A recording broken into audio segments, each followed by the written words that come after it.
Hey friends, can you believe that it's already the final week of our Simplify and Thrive series? If you've been here for the full journey, thank you. If you're just popping in now, welcome. I'm Rebecca, personal chef, kitchen confidence coach, and cheerleader for busy women who are ready to simplify meals and step into something more. So, I have a quick question for you as we get rolling here. Have you ever wondered if you could actually make money doing what you already love, cooking for others? Drop fire down below. Because today I am sharing with you how you can start a personal chef business with what you already have without waiting until you're perfect or ready enough. Because your gift, it is already in you. Let's simplify the next step. So, one of the biggest blocks that I hear from women all the time is, I'd love to do that someday.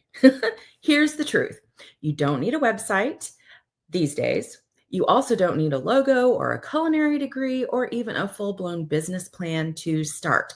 All of those can unfold as you get started. You just need a skill you already use daily: cooking, and a heart to serve. When I first started, I didn't have a fancy setup. I had a few clients, a reliable grocery list, and a deep desire to help people eat better without stress. And that was enough. If you've ever thought, I'd love to do that, but I don't know where to begin, this is for you. So let me take you back a little bit. This was, maybe 2000 something. My son was born in 2003. So this was probably sometime in 2004. I had the realization as I was standing in the kitchen. He was in the baby Bjorn, and I was trying to cook dinner. We had already tried, this was back in the time where a lot of those sort of kitchen stores had started up, where you could go and prep your meals, and you could, take them home, throw them in the freezer, that kind of thing. And we had tried those. We already blown through what we had locally, and we like a variety. We like flavor. We like variety. I get tired pretty quick of the same thing, even rotated through monthly. So those weren't a long-term solution for us. It did get us through the first few crazy weeks, though, right? Along with casseroles and salads from friends. But I was standing in the kitchen, and I was like, how do I chop onion and garlic with this baby on me and getting all of those scents onto my hands? And how do I go over to the stove? How do I, even putting him down for a little bit? My son lived in the baby Bjorn. He needed that. So I thought to myself, well, I already had a little bit of restaurant experience. So I knew that lifestyle wasn't for me. I was already married, and we wanted a family, and we knew that I wanted to be the one staying more at home. But we also knew that I needed to bring in a second income. So my thought was, well, I can't be the only mom that's experiencing this. I can't be the only busy professional that's experiencing this difficulty, this challenge. And you can't send, we didn't want to survive on pickup meals or freezer meals, or that gets expensive in the long run, right? Or even the short. So thankfully, I had a really good friend who had helped me with my setting up my restaurant experiences, who suggested to me, hey, you know what? This is a new thing in the chefing world called personal chefs. Well, this could be an option for you. Highly flexible, can be highly lucrative. You can replace your part-time, even a part-time teaching income in anywhere from 2 to 4 cook dates a month. How does that sound? And that was only a few hours a week away from being away from home, instead of, daycare and away for 20 hours a week, plus all the extra time we know that goes into teaching, right? So, and I love to cook. I had already been cooking for friends and family in different ways, helping with parties, doing special events, bringing meals, cooking my way through cookbooks and cooking shows. I loved all the PBS cooking shows. So it piqued my interest. And at that time, it wasn't something that I could really delve into. But fast forward a couple years later, when I had my daughter, and then we were in San Antonio, Texas, I was like, you know what? it's time. It is time for me to figure this out because we need some supplemental income, even a full second income if this can be it. And I just really want to help out. And so I did. I found a personal chefs association, which was a great group of mentors and business resources, and it didn't break the bank. But these were experienced chefs who had moved their own sort of catering and restaurant businesses and careers into the personal chef world. So I picked their brains. I was on the boards for a few weeks, and I designed. There was a lot of sharing of resources, which I can now share with you, my own versions, of course, but with their support and encouragement, I was able to, in March of 2007, found and launch Rebecca's Feast, a personal chef service. So what I want to assure you is that I didn't have a business background. I was a philosophy major and I was teaching religion in private schools. I also didn't have a culinary degree, but I was self-taught, loved to cook, loved to learn. And I think that's the key, right? Loving to learn and putting new things into practice. So, and I didn't have a full-blown business plan either. I just knew that I was going to try and get some clients. So I did throw out a website back then, I think on like Yahoo Business, right? And I asked around to see if any of my friends wanted some homemade meals prepared in their homes, and just to kind of see how it might work. And that was my start. So what you actually need to get started, I'm going to break it down for you. And I have a resource for you called Your First 5 Clients. So if you're interested in my 5-step checklist to get started, drop 5 down below, and I'm going to send you my resource, Your First 5 Clients. So here we go. A couple of things. Now, food safety knowledge is important. It's essential, actually. Personal chefs do not have licensing. It's an unregulated service, largely in most states. Now, cooking out of your home in most states is not okay. So traditional personal chef services are in-home, in the client's home. You can do meal prep or anything in the client's home, right? You're bringing the groceries, you're bringing your equipment and providing the service in their home. So you are a service provider. This is different from meal prep services, scaled meal prep services where you prep in a kitchen and then deliver. Okay. So food safety knowledge, you don't need a catering license. I do recommend a ServSafe certification. I do carry my ServSafe food manager certification, but you don't need that as long as you understand basic food safety, right? So you need to know how to handle, store, and prepare food safely. So the ServSafe course online, your own state might have a resource, or a local regional tech school might have an affordable resource, okay? You need a few basic tools. So that's the first thing, food safety knowledge. The second thing, you need a few basic tools, which you probably already have in your own kitchen, right?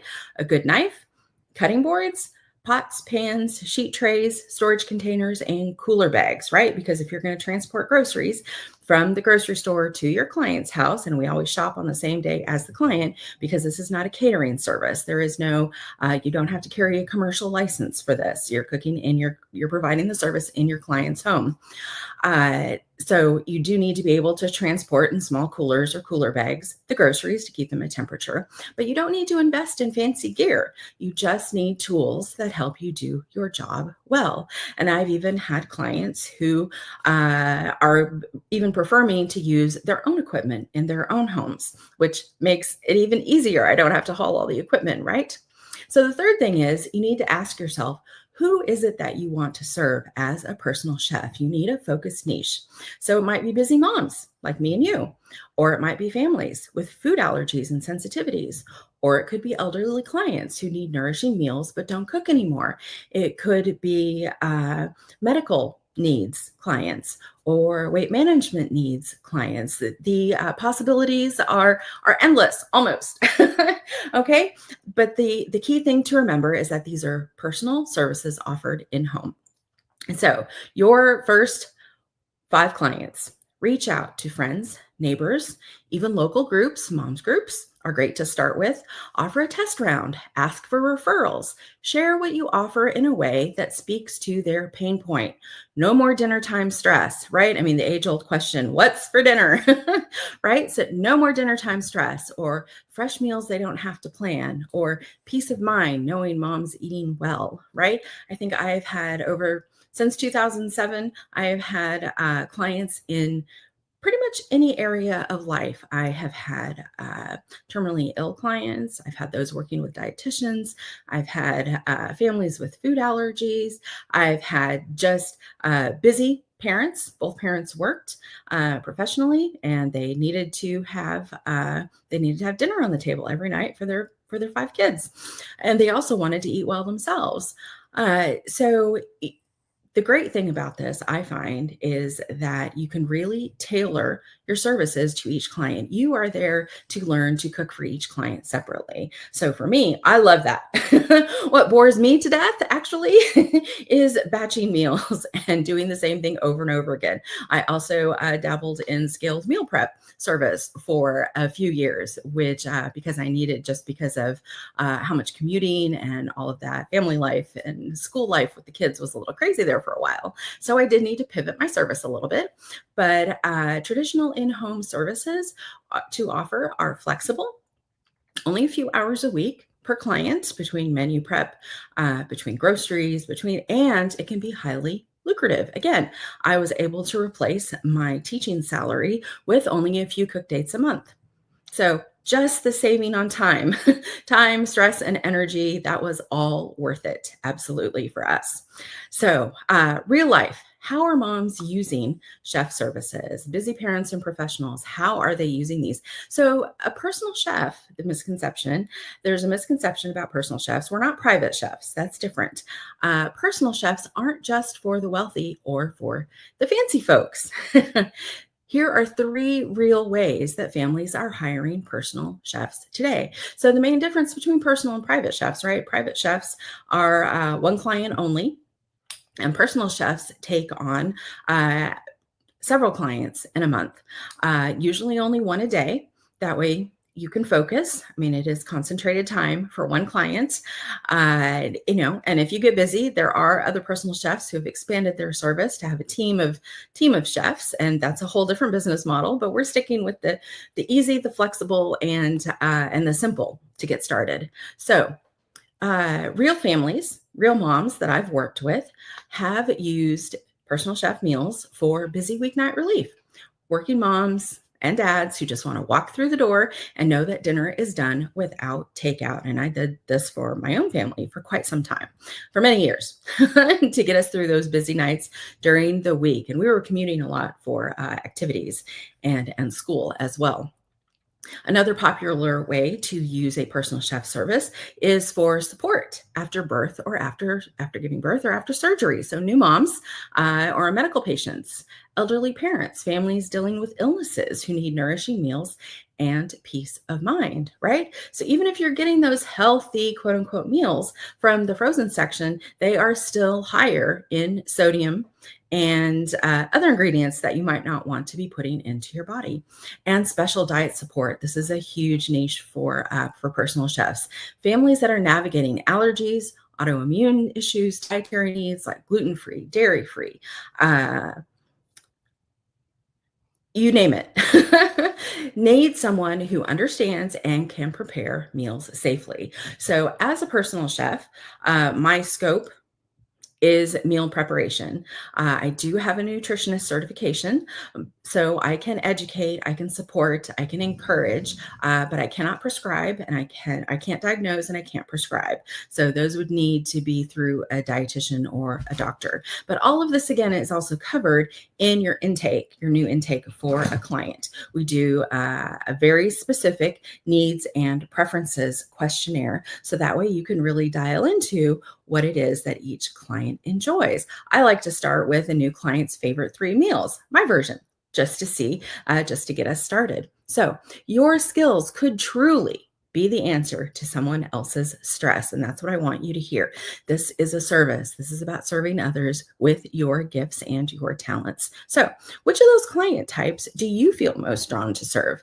Drop it down below in the chat. All right.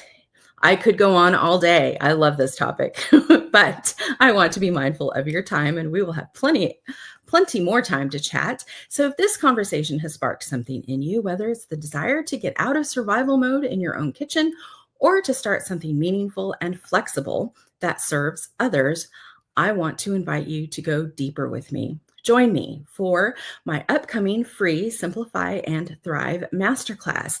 I'm going to be giving you practical tools for planning nourishing meals fast, organizing your kitchen for flow, starting or growing your personal chef service. Plus, you get a beautiful workbook and an option to go VIP with personal coaching and extra course access. So, if you're really ready to step into this confidently, I've bundled my full self-paced course, Becoming Confident in the Kitchen, into the VIP experience. You'll get lifetime access to my entire kitchen confidence framework, plus the strategy to start or grow your food business with purpose. So comment VIP down below, and I'm going to send you those details. All right, so here's what I want you to hear as we wrap this up.